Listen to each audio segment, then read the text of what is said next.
Stop complaining about the results you didn't get from the work you didn't put in. The only way to become more successful than most people is to be willing to do something most people aren't willing to do. And this is that lean in mentality again. It's like, look, it sucks. You're tired. Everybody says that you're leaving your friends behind, leaving your family behind, betraying your culture, betraying whatever expectation it is that they have on you. You need to do something that most people aren't willing to do, because as we've said, the average American is obese, in debt, and divorced. Like, is that really, oh, brilliant, fantastic. I'm in the center of the bell curve distribution here. That's really, congratulations. And then the other side, stop complaining about the results you didn't get from the work you didn't put in. Okay, so you didn't lose weight this month. Did you follow your diet? Well, I did for half the month. Okay, so is it any surprise that you didn't lose any weight? How's your content creation game going? Well, I spent a lot of time planning for the podcast that I'm going to release, or for the Instagram that I'm going to start, or from the Substack that I'm going to begin writing on. Okay, and what did you actually do? It comes back to, like, the work doesn't care. Yeah. Charlie Munger, in one of his seminal speeches, he talks about how to guarantee failure, how to make sure that you are a failure. And he inverts the concept of success. It's like, what could you do to make sure that you were a failure? It's like, well, you would definitely get involved in drugs, drinking. He says, was it leverage, liquor, and women? That's, the Charlie's big one, right? But one of the ones that he has, I think he has 7 in his speech, is consistency. He's like, you have to make sure that you're inconsistent. He's like, because if you are consistent and you have none of the other attributes, he's like, you still might be successful. He's like, it's very tough for people who are consistent to not be successful. And he makes an especially pointed point about consistency, because in my opinion, it's one of the most difficult of the virtues for humans to do, because we're so attracted to novelty. And so, like, I used to deal with this with, people on their diets all the time. I remember I ran gyms. And so someone would come in and I would always ask the question, so have you been following the meal plan? And then they would say, yes. And so then I started changing the way I asked the question. So I'd say, out of the 21 meals that you were supposed to eat, how many of the 21 did you have exactly the way it was on the meal plan? And then they would be like, oh, at least half. And they would say it as though that was a mark of success. And right now, the meal plan could be your content plan. It could be your showing up to work on time plan. It could be the time that you want to put towards your side hustle. It doesn't really matter.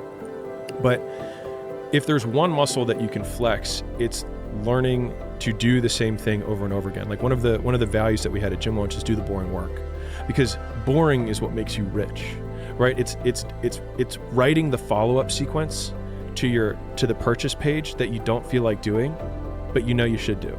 It's running the split test for the 10th time.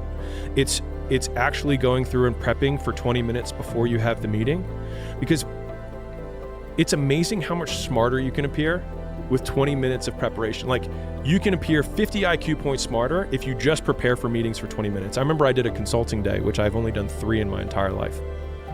And when I showed up to the day, because I always want to make sure that everyone always gets more from me than they give me, I had taken, 4 hours. Not a long time, but a long time for, I think, some people. But for me, 4 hours is nothing. I count in hundreds, so this was irrelevant. And so I put 4 hours and actually took the time and put it in to do research on the individual. So I looked at every single page they had, every landing page, every offer, everything. And I had 7 pages of things that I thought would make them more money. And so when I started, I was like, this is what we're going to go through today, and I'll walk you through line by line, and you'll have this as a take behind so you can execute it with your team. It was a bigger company. And the guy was shocked. He was like, never in my entire life has anyone had this much preparation. And that's when it goes back to, like, you need 20 podcasts to be in the top 1%. The bar for excellence, like, I have this timer that I have on my desk, which it's the easiest purchase you can make. I think it was like $7 on Amazon. It's a little twist kitchen timer. It's very easy.